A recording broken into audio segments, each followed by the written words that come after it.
Halo Oke, Bu oke. Sindia. Oke, kembali lagi ya, Pak. Saya mau nanya nih, Pak, Iya, masalah mm-mm. apa tadi beta. Nah, kan di Ya episode beta. sejujurnya sebenarnya saya itu kan saya juga belajar finance juga ya, Pak ya. Seingat saya dulu kalau belajar beta tuh taunya cuma dia tuh regresi aja Regresi. tuh Pak ya, perubahan Iya. regresi. Ya kayak gitulah. Terus saya kemudian dengar dari Pak Dodi kan kalau misalnya beta itu si Pak. Halo.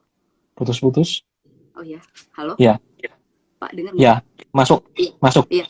Tadi Jadi putus Bu sampai di beta regresi. oh, oh iya beta regresi. Nah, emang kalau saya setuju sama Bapak sih, emang menurut saya beta regresi itu agak nggak cocok sih ya sebenarnya. Dan saya mau nanya nih Pak sebenarnya, di mana sih sumber Bapak menemukan yang beta modifikasi yang Bapak share itu? Saya pengen belajar lebih dalam sih tentang itu sebenarnya. Oke.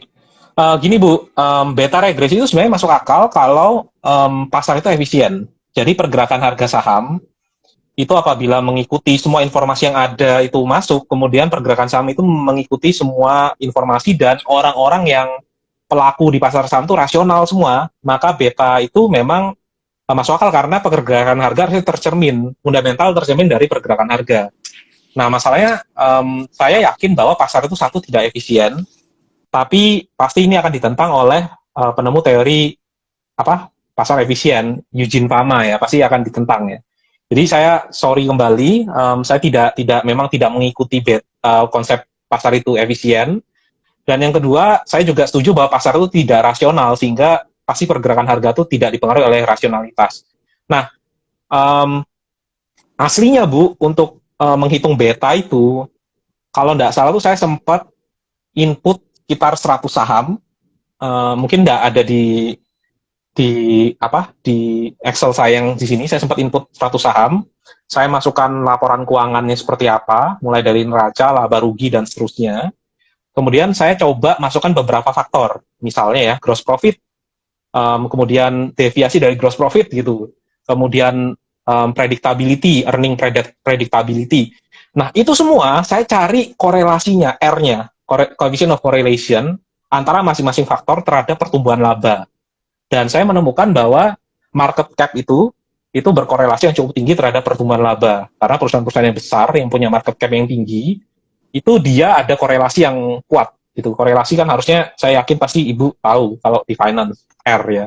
Kemudian saya juga menemukan bahwa deviasi dari gross profit atau operating profit itu juga berpengaruh terhadap pertumbuhan laba.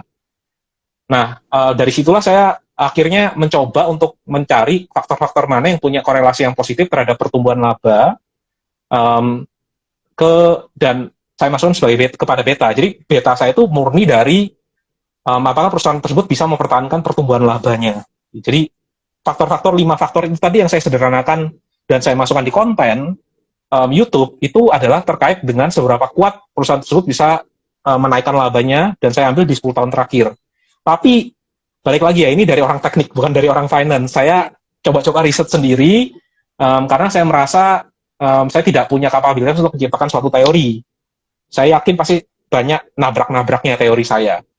Nah, itu kalau misalnya Ibu bisa menemukan model yang cukup bagus, ya silakan. Saya rasa juga yang bisa Ibu bisa pakai itu yang kayak ini, Bu. EBIT terhadap um, bunga, itu juga bisa ya. Apa ya, life gearing ratio, itu juga mungkin bisa ada pengaruhnya. Debt to equity ratio juga ada pengaruhnya juga. Kalau debt-nya semakin tinggi, maka semakin tidak stabil labanya itu. Hmm, Itu kalau menurut saya. Oke. Ya, Semoga saya tidak membuat bingung ya, Bu. oh, enggak.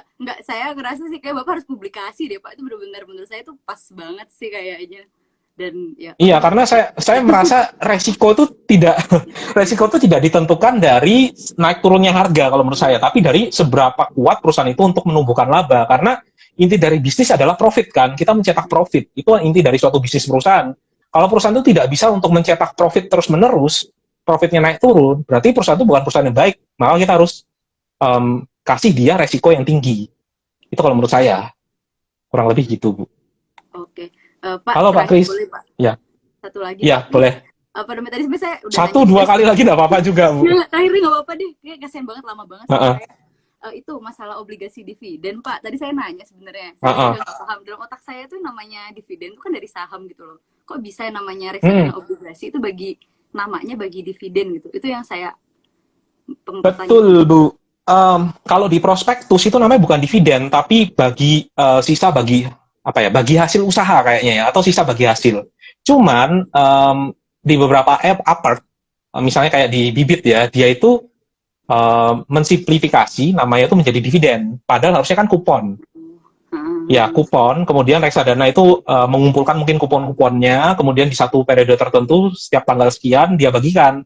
Itu harusnya namanya bukan dividen, tapi bagi hasil investasi. Kalau kita cek di prospektusnya di bab berapa, manajer investasi berhak untuk membagikan hasil investasi. Bukan tulisannya bukan dividen, tapi bagi hasil investasi. Tapi untuk supaya apa ya, terminologi dividen itu kan sangat umum didengar sama orang-orang. Nah, dipakailah kata dividen gitu. Mungkin bagi orang yang pure finance akan bingung. Oh, iya. Kalau dari saya. Oh gitu. Oke Pak, itu aja. Terima kasih banyak Pak ilmunya malam Ya, ini. nambah satu lagi juga tidak apa-apa loh, Bu. Enggak apa-apa, makasih. Terima kasih banyak. Ya, Ibu berarti apa, Bu? Ngambil apa sekarang di Jepang? Ambil bisnis internasional sih Pak, tapi sebelumnya saya accounting Oke, di universitas di Rikyo University. apa? Di Rikyo Oke, Pak, di salam Tokyo. buat salam buat mungkin ada sobat investor yang juga nonton kalau di Jepang. Salam juga buat mereka semua. Oh iya. Oh saya tuh sudah, saya di Nakano Mas Serenanya. Oke deh. Oke, mari Pak. Oke. Ya, yuk. Oke, terima kasih. Ini pertanyaannya berat-berat dari orang. Jadi saya agak grogi juga tadi. Oke, yang lain mungkin ada yang mau tanya. Pak Tri Sarjono, investor pemula di saham, saya anjurkan baca buku Pak Lukas Setia Atmaja, Who Wants to be a Smiling. Saya setuju, bukunya Pak Lukas cukup sederhana buat investor pemula. Rindu Jepang dari Pak Kris. Malam Pak, pada kalkulator saham Bapak menggunakan IPS sebagai acuan cash flow. Apa beda? Nah, ini saya sudah jelaskan Pak di episode ke-35 bahwa cash flow itu bisa berbagai macam. Ada yang memakai laporan laba rugi pun juga bermacam-macam, bisa pakai EBIT, kemudian tapi nanti discount rate-nya itu pakai cost of capital, gabungan antara cost of equity dan cost of debt. Ada juga yang pakai owner's earning, jadi kas dari aktivitas operasi dikurangi dengan maintenance capex. Itu semua terserah karena valuasi itu adalah asumsi. Jadi mau pakai apapun, saya rasa selama kita bisa mempertanggungjawabkan asumsi kita, valuasi itu kan pendekatan. Bapak misalnya tanya ke CEO-nya, belum tentu CEO-nya tahu berapa valuasi yang pas buat perusahaan. Nah itu semua saya rasa bisa diganti-ganti kalau itu. Request live-nya nggak bisa ya Pak ya? Pak Pranoto tadi saya sudah beberapa kali accept. Ini coba ya saya add lagi. Ini waiting for Pak Pranoto. Ayo Pak, diterima. Pak Dodi. Mas, halo Pak. Halo Pak Masih Dodi. muter Pak, gambarnya belum kelihatan. Halo. Belum kelihatan ya? Udah belum? Gambarnya belum kelihatan Pak, suaranya sudah kedengeran. Oh ya, udah nggak apa-apa, saya nanya aja deh. Pak, Ya. Pak, sorry Pak, mau nanya lagi. Sorry ya, saya banyak pertanyaan kalau sama Pak Dodi ya Pak. Pak, mau nanya, ya. Untuk growth investing ya Pak ya. Pertanyaan kan saya sering nanya ya, tapi ada beberapa pertanyaan yang mungkin spesifik nih ya Pak. Ini Bapak kelihatan nggak Pak? Ada yang saya tunjukkan di layar. Saya nggak kelihatan Pak, layarnya hitam, muter-muter. Nggak tahu kalau yang lainnya gitu ya? kelihatan nggak? Iya, muter-muter Pak. Kelihatan nggak? Yang di tempat saya ini hitam. Oh gitu ya. Udah nggak apa-apa, saya tanya ya. lisan aja Pak. Oke. Jadi gini, saya sih coba ini ya, kalau gaya mainnya kan mirip sama Pak Dodi ya. Saya pakai Stockbit screener ya. Nah, Stockbit screener itu saya coba cari growth investing.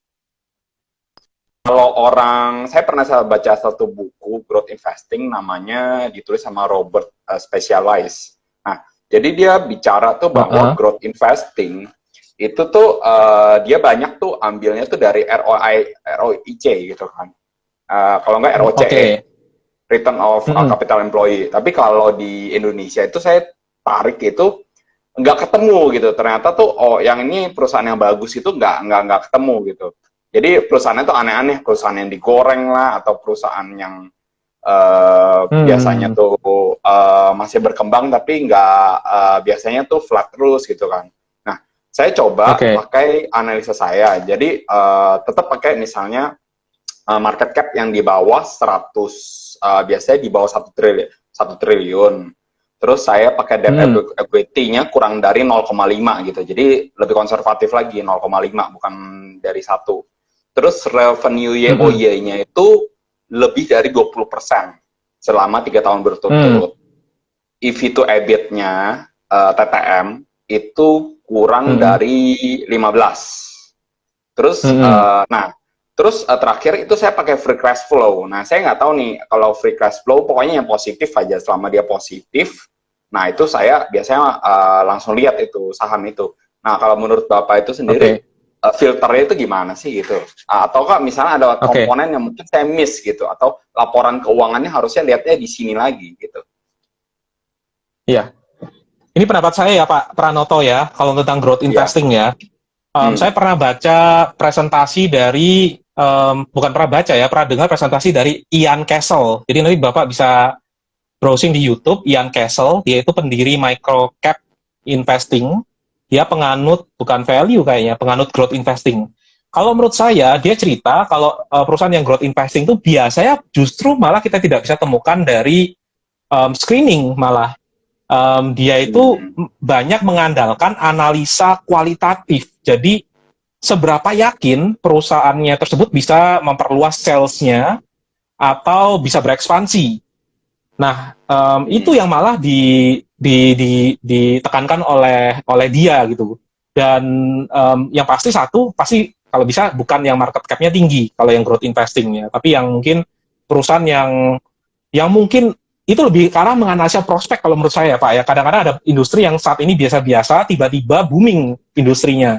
Nah, itu bukan lebih banyak kita melihat ini, tapi bisa salah ya, bukan lebih banyak kita melihat laporan keuangan dan screening dari laporan keuangan, tapi kita lebih banyak menganalisa bisnisnya seperti apa, atau prospek industrinya seperti apa. Jadi bisa jadi dia tidak akan masuk ke dalam screening kita di 1 atau 2 poin, tapi ternyata dia itu adalah perusahaan yang growth, yang tipe-tipenya growth investing.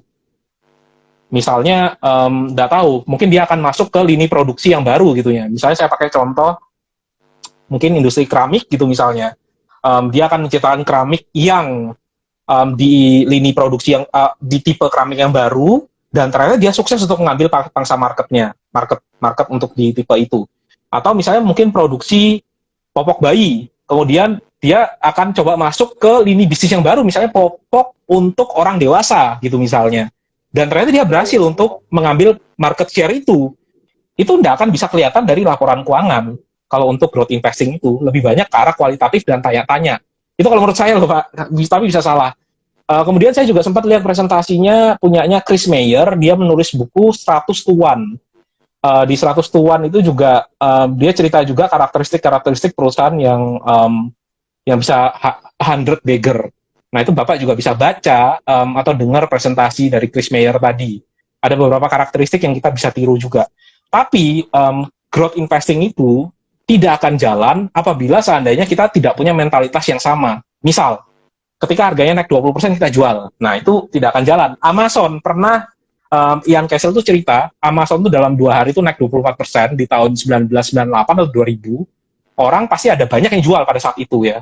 Ketika 1 atau 2 hari Amazon naiknya 20-50%. Dan ternyata setelah kita perpanjang sampai saat ini Amazon itu naik sampai 1000 sekian persen. Nah, kalau kita tidak punya mentalitas yang sama untuk growth investing yang kita harus tahan dalam 5-10 tahun meskipun bisnisnya naik turun, tidak akan terjadi juga growth investing. Jadi satu, kita harus pintar menganalisa prospeknya dari suatu perusahaan, bahkan mungkin kita ada di industri itu. Dan yang kedua, kita harus punya mentalitas untuk bisa tahan saham itu jangka panjang. Kalau naik 20%, 30% kita tidak lepas. Itu kalau menurut saya. Tapi bisa salah ya Pak ya. Karena saya bukan di growth investing. Jadi kalau nyari sumber, sebaiknya bisa cek di Ian Castle tadi itu bagus, sama di Chris Mayer. Ya saya udah baca sih di Chris Gitu. Mayer sih. Makanya saya gabungin komponen beberapa buku yang saya baca juga. Kalau dia kan ada revenue year on year ya. Tapi ya ya memang mungkin zaman itu berubah kali ya. Jadi cara analisis juga Bisa beda-beda. jadi. Makanya saya juga penasaran yang kayak Pak Lo Keng Hong itu kan. Dia tiap kali kalau masuk saham itu kita tidak bisa analisa gitu. Karena perusahaan itu pasti debt-nya itu juga kadang-kadang tinggi. Kadang-kadang tuh perusahaan yang kayak saya pernah dengar dia beli bumi waktu sahamnya gocap. Nah itu kan nggak masuk akal banget kan buat kita buat kita.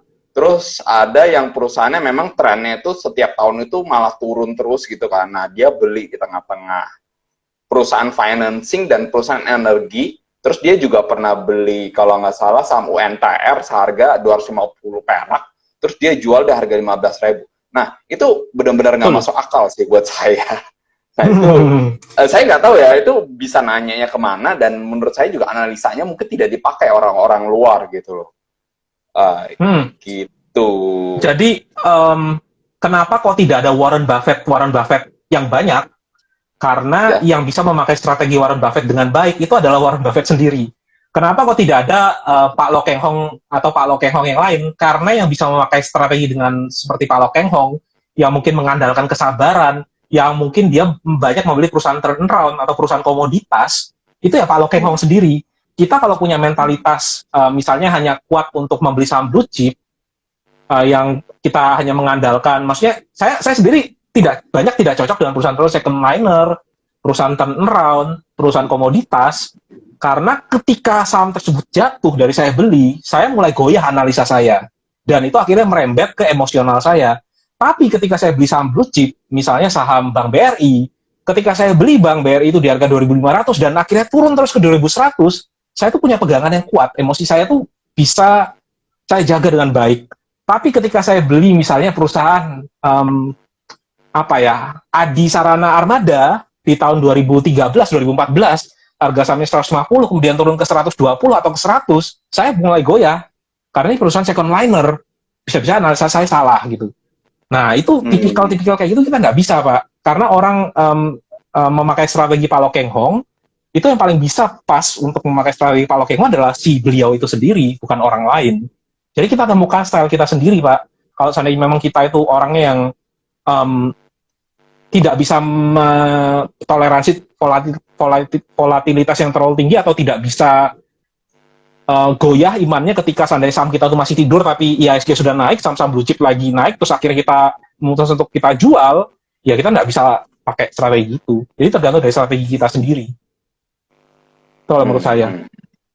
Oke, Pak. Pertanyaan kedua nih, Pak. Jadi gini, Pak. Teman saya itu salah satunya ada yang mencoba untuk masuk ke sahamnya Dow Jones ya. Dow Jones, terus dia apa sih tuh yang industri untuk digital tuh? Nasdaq ya. Nah, jadi kita banyak ya orang-orang itu selalu bukan orang-orang ya, trader ya mungkin ya, selalu mengcompare untuk Nasdaq, Dow Jones itu selalu kalau misalnya turun itu Indonesia itu pasti turun gitu kan. Atau kalau misalnya dia compare dengan yang saham-saham Asia yang lain gitu, misalnya kayak Hang Seng dan lain-lain. Sebenarnya itu ada hubungannya nggak sih kalau misalnya mereka itu marketnya lagi jatuh di sono dengan marketnya di sini jatuh gitu? Apakah misalnya memang investor itu lebih banyak dari US gitu yang melakukan investasi dibandingkan dengan dari daerah-daerah ya, dari negara-negara yang lain gitu? Oke, Pak, pertanyaannya bagus, Pak. Kalau Bapak cek pasti harusnya ada korelasi ya, Pak ya, karena pasar ini kan mau ndak, selain dari isu dari lokal, juga ada isu dari global. Kalau saya nggak terlalu care, kenapa? Karena itu adalah pergerakan harga saham yang dalam 1-3 bulan itu pasti akan naik turun ngikuti sentimen apa. Jadi ketika seandainya pasar US naik, kemudian Dow Futures naik, kadang-kadang IHSG ngikuti Dow Futures gitu. Atau misalnya ketika ada isu apa di tengah-tengah, tiba-tiba saham USD ikut naik, kadang-kadang di hari berikutnya akan ngikuti gitu. Maksudnya yang terjadi di malam hari itu seperti apa. Kadang-kadang juga pasar pada malam hari, Dow Jones itu juga kadang-kadang ngikuti apa yang terjadi pada pagi harinya. Bagi saya itu ya bisa saja kita cari korelasi ya. Maksudnya kita lakukan analisa, kemudian kita cari korelasi pergerakan harga, nanti ketemu korelasi kuat atau enggak. Tapi bagi saya itu tidak terlalu penting, karena um, itu semua tuh hal-hal yang kita tidak bisa kendalikan. Maksudnya kita tidak akan bisa memprediksi arah pasar itu seperti apa, kecuali kalau misalnya kita ya memang pelatihannya itu di situ dengan misalnya cara technical atau foreign flow atau apapun. Nah kalau saya tidak melakukan itu semua. Yang saya lakukan adalah ketika ada kesempatan itu datang, ya saya akan invest. Kalau ada kesempatan itu pergi, ya udah, saya tunggu lagi. Intinya seperti itu. Tapi bukan itu maksud saya, Pak. Tapi Maksud saya percaya lebih untuk sorry ya, Pak, saya gimana, potong. Pak? Saya pikir tadi udah selesai. Maksudnya saya itu, jadi misalnya gini nih, kalau misalnya ekonomi US itu hancur, misalnya dolar itu ada jadi drop gitu kan, terus tiba-tiba tuh Dow Jones itu pada turun semuanya. Nah, ekonomi Indonesia itu sebenarnya kena impact gak sih gitu loh, dengan adanya terjadi yang situasi global gitu loh. Nah, itu maksudnya mungkin lebih ke arah sana sih, Pak. Paham nggak Oke. maksudnya? Impact di pergerakan harga saham itu pasti ada, Pak, karena pasti ada fund manager asing yang invest di Indonesia. Itu pasti ada. Jadi istilahnya ketika mereka kliennya minta untuk cairkan dana di emerging market gitu, ya mau nggak mau si fund manager itu dengan sangat apa namanya tanpa pandang bulu dia akan tarik. Bahkan mungkin bagi dia cut loss di Indonesia tidak ada masalah karena mungkin porsinya kecil gitu. Nah, ketika sana dia narik ya pasti akan ada efek buat pasar Indonesia. Karena kan pasar Indonesia kan ya termasuk di salah satu target dari fund manager juga yang investnya di emerging market. Itu kalau menurut saya. Tapi ya itu balik lagi, Pak. Pergerakan harga harian tidak menjadi concern saya sih. Itu kalau menurut saya. Dan satu lagi yang saya pegang, market tuh always recover. Jadi seberapa jatuh market tersebut pasti akan recover. Sehingga sejatuh-jatuhnya market, selama saya punya disiplin kalau saya itu harus siap cash. Saya prinsip cash saya kan kalau bisa ada cash 20 sampai 35%. Maka ketika market jatuh ya udah itu opportunity bagi kita untuk tetap invest. Itu kalau dari saya. Oke, Pak, ini berhubungan sama dengan market US lagi, Pak. Saya mau nanya, IHSG itu kan turunnya itu kan kayak kita compare lah ya, selalu kita compare dengan market yang luar gitu, misalnya kayak Hang Seng, terus yang kayak Nikkei Jepang, terus kita coba compare dengan Dow Jones juga. Kenapa Indonesia itu volatilitasnya lebih mengerikan ya? Bahkan saya ada satu ipar yang kerja di fund manager di Maybank di Singapura. Dia ngomong Indonesia itu marketnya itu sangat berbahaya, volatilitasnya itu sangat tinggi. Dia sempat rugi banyak di situ. Akhirnya dia tarik dana gitu. Di compare ya dengan Singapura punya index bond, dengan US punya, mereka tuh jauh lebih stabil. Apa ini hubungan related dengan mata uang kita nggak sih? Gitu? Ini para makroekonom yang bisa lebih menjelaskan, Pak. Sebenarnya kenapa kok market di Indonesia tuh lebih volatil atau enggak ya? Kalau saya sih menduganya ya karena kita ini emerging market dan kemudian jumlah orang yang menjadi investor retail itu kecil ya. Tapi orang-orang yang di fund manager harusnya lebih tahu daripada saya. Karena saya memang tidak terlalu khusus meneliti untuk pergerakan IHSG dibandingkan dengan bursa-bursa Asia yang lain. Intinya gitu, Pak. Karena gini sih, Pak, kalau saya pun masih apa ya, saya punya spekulasi kayak gini ya, Pak ya, nggak tahu boleh dikoreksi. Jadi gini, banyak orang Indonesia yang saya kenal gitu kan, beberapa ya, bahkan itu mereka tuh tidak investasi di Indonesia juga, tapi porsinya itu sebagian besar itu malah di luar gitu. Karena jadi mereka itu percaya bahwa Indonesia itu tidak stabil atau antara misalnya lebih stabil yang di luar gitu loh. Jadi mereka malah ambilnya itu yang di Hong Kong apa segala macam. Jadi ya koreksi ya mungkin dari teman-teman yang di live juga boleh komentar juga bahwa lebih banyak tuh teman-teman tuh jadinya jadi Indonesia itu grow-nya tuh nggak bakal bisa lebih baik gitu dibandingkan market luar gitu kan. Karena banyak orang-orang tuh malah investasi tuh dari investasinya malah di luar negeri gitu kan, bukan di Indonesia sendiri. Ya, menurut Bapak gimana? Saya nggak peduli juga, Pak. Orang mau invest di luar negeri, kan saya pilihnya kan mikro. Maksudnya saya kan fokusnya di mikro. Jadi kalau seandainya orang mau invest di luar negeri karena merasa makro di Indonesia kurang begitu bagus, silakan aja. Kalau saya tetap pick-nya saham yang saya rasa bisa beat the market.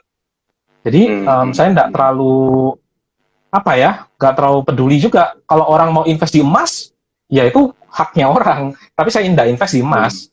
Kalau orang itu mau invest di USD, nggak mau di rupiah, ya itu juga haknya mereka.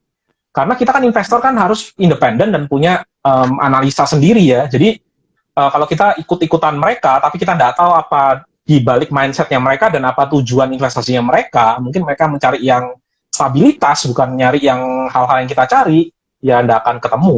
Itu kalau menurut saya, Pak. Thank you, Pak. Itu aja sih pertanyaan dari saya ya. Ya, terima kasih banyak, Pak. Ya. Pak Kris ya, Pak Kris mau live bareng? Pak, sebentar, saya coba ajak Pak Kris. Wah, ini suhu. Saya banyak belajar dari Pak Kris. Jangan tanya susah, Pak. Halo Pak Dodi, gimana kabarnya?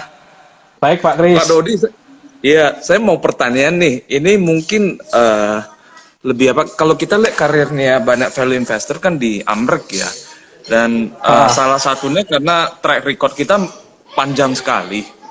Track record di Amrek dari mungkin tahun 1950 bahkan sebelum itu udah ada. Jadi memang ada waktu untuk compounding ya. Tapi kalau kita lihat di Indonesia ada dua. Satu itu yang pertanyaan saya, sebenarnya pasar Indonesia itu apakah cukup matang di mana kita bisa ke depannya masih ada runway lah kan, karena kita lihat ada bursa yang bangkrut juga ya. Nah di Indonesia itu seberapa mature tahap kita. Dan yang kedua, kalau kita mau jujur sebenarnya, ini saya nggak tahu apakah feeling saya sendiri atau memang itu kenyataannya di Indonesia sebenarnya tidak banyak ya perusahaan yang kualitasnya bisa dibilang itu bagus, yang kalau ditanya bisa nggak dipegang 20 tahun gitu. Nah kalau misalnya menurut Pak Dodi, kalau ada saham yang bisa kita pegang 20-30 tahun, itu kira-kira kandidatnya ada nggak? Mungkin. Oke, Pak. Wah, ini pertanyaan makro semua ini.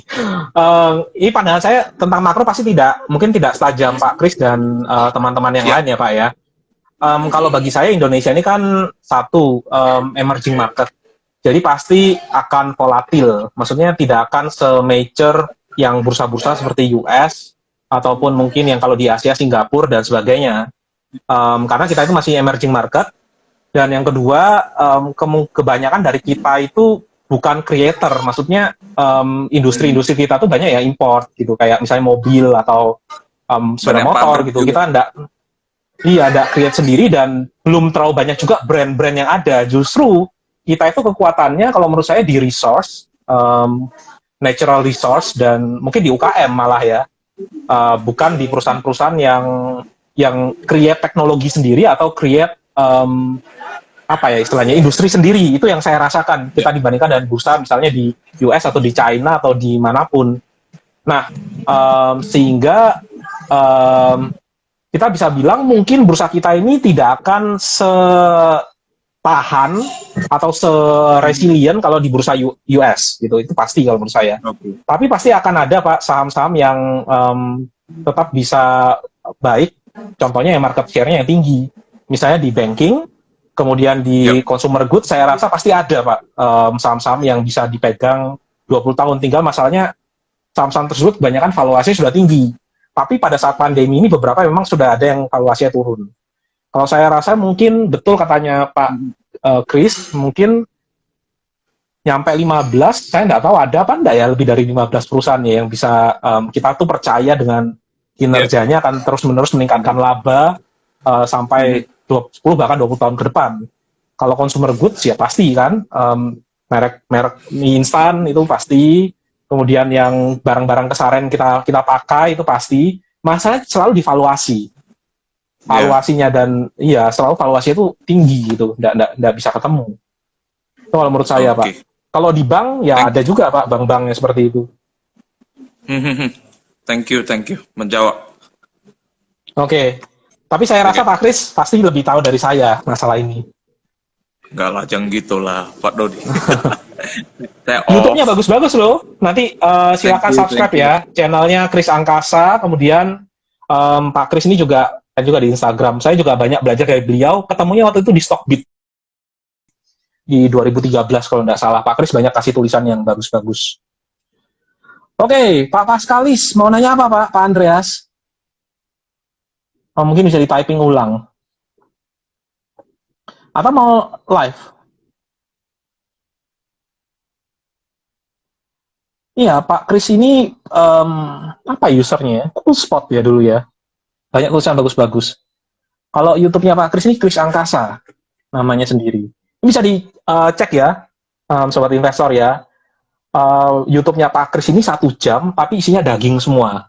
Nah itu bisa dicek. YouTube-nya luar biasa analisanya. Yuk, yang lain, Pak Widi mau live? Mau tanya apa? Bentar. Pak Paskalis jadi nanya. Boleh, silakan Pak Widi. Ini kayaknya setelah ini kita balik untuk ngundi giveaway ya setelah Pak Widi. Oh iya. Oke, silakan Pak. Oh iya, terima kasih. Selamat malam Pak Dodi. Malam Pak Widi.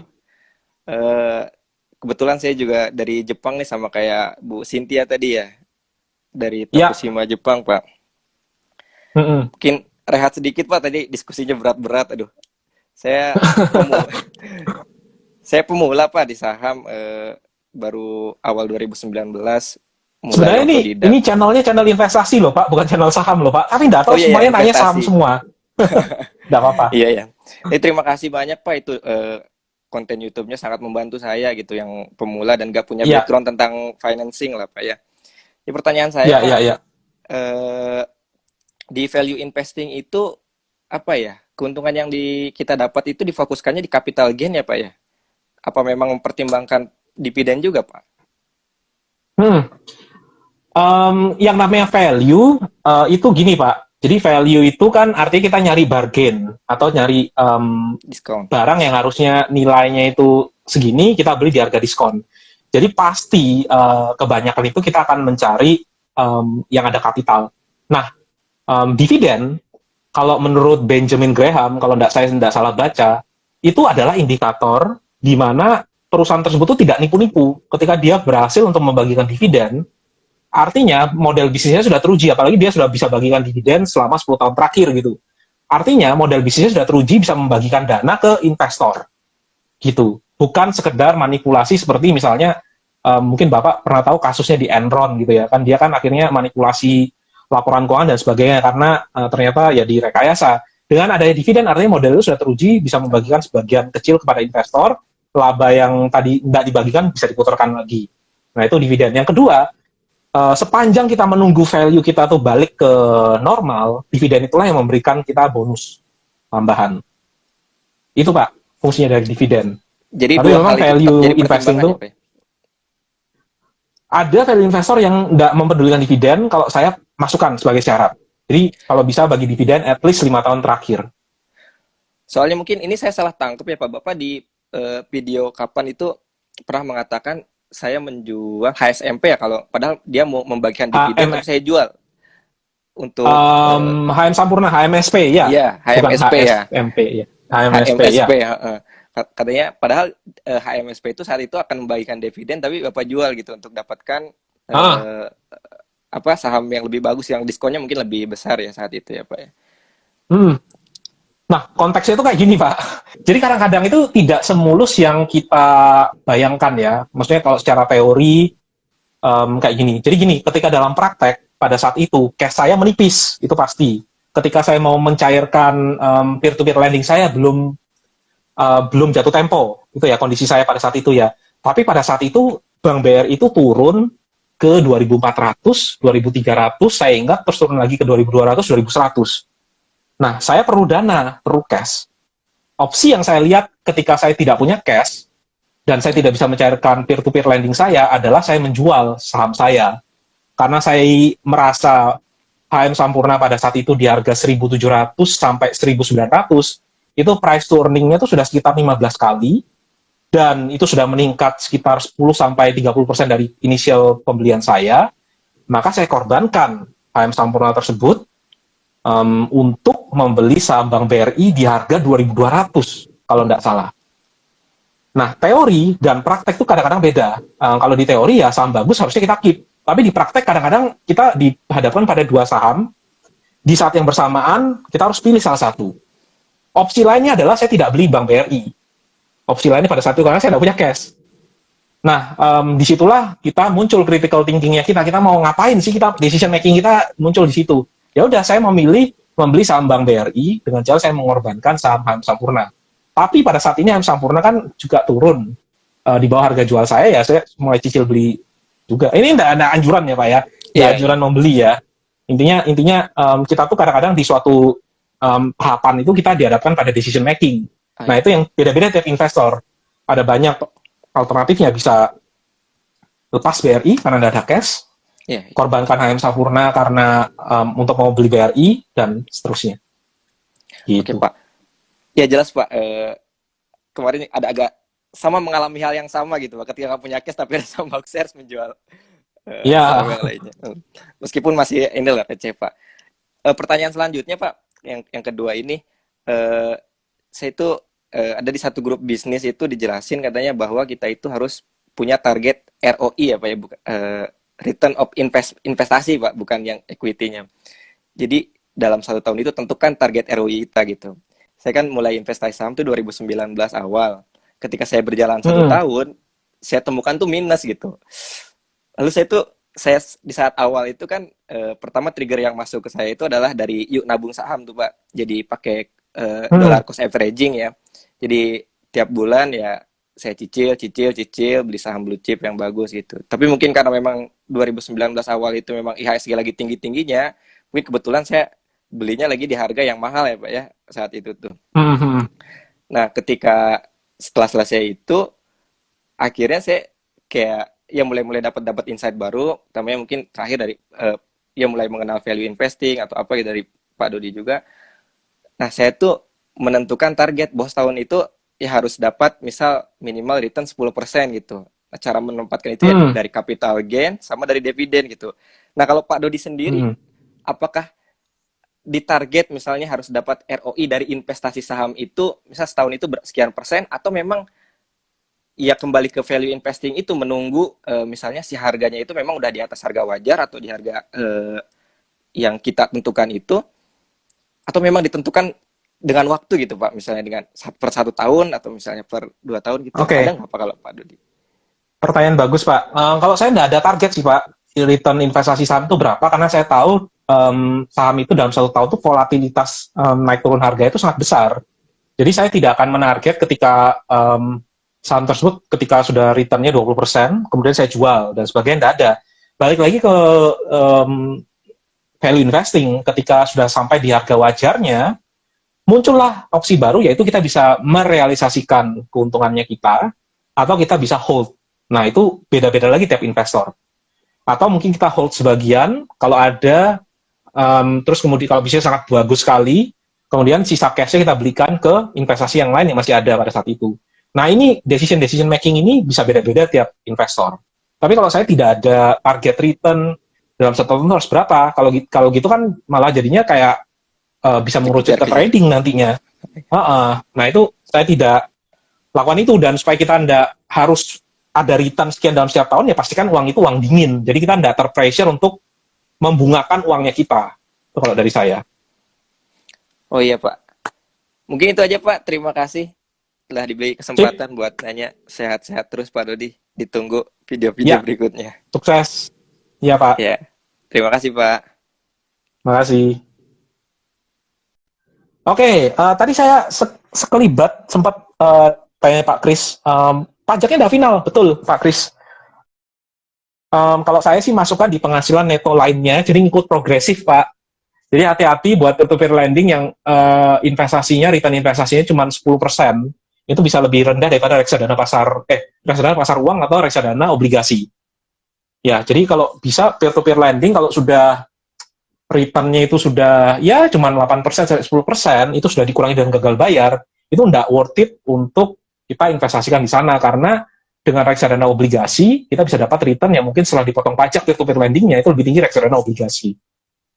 Kurang lebih seperti itu. Makanya saya nggak invest lagi di peer-to-peer lending, nggak banyak invest lagi di peer-to-peer lending, malah cenderung narik, karena banyak yang gagal bayar. Ketika banyak gagal bayar, itu akan mengurangi expected return dari si peer-to-peer lending tadi. Progresif, Pak Kris. Jadi kalau sudah 30%, kena yang di basket 30% ya 30%. Pak Paskalis, saya terima ya request-nya ya. Kayaknya sudah 2 kali saya coba accept, tapi kok left terus. Daging semua ini, ya mungkin saya agak gemuk di layar ya maksudnya. Loh, kok left Pak?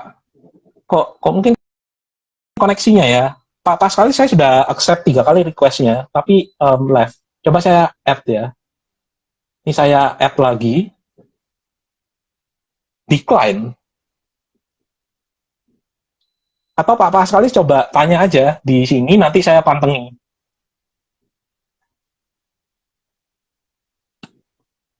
Gimana Pak Kris, Pak Paskalis, Pak Andreas? Ada yang bisa mungkin, iya kok aneh ya? Iya saya juga bingung. Saya tadi sudah 3 kali terima punyanya Pak Paskalis, tapi kalau antara left atau decline, gitu. Daging semua, iya daging semua, layarnya isinya badan saya. Ada lagi? Atau sambil nunggu Pak Paskalis? Ya, ini saya tunggu Pak Paskalis nih ngetik. Iya. Kalau dipajak rugi, Pak. Kalau misalnya cuman return-nya 11%, tapi kena pajak 30% kan cuma 7, berapa, dan gagal bayar sekarang meningkat otomatis 11%-nya kita nggak jadi 11% lagi, bisa jadi cuma 7% atau 8% karena kena gagal bayar. Pak Paskalis, ya ketik apa Pak? Oh ya kepanasan. Iya dari tadi saya belum minum.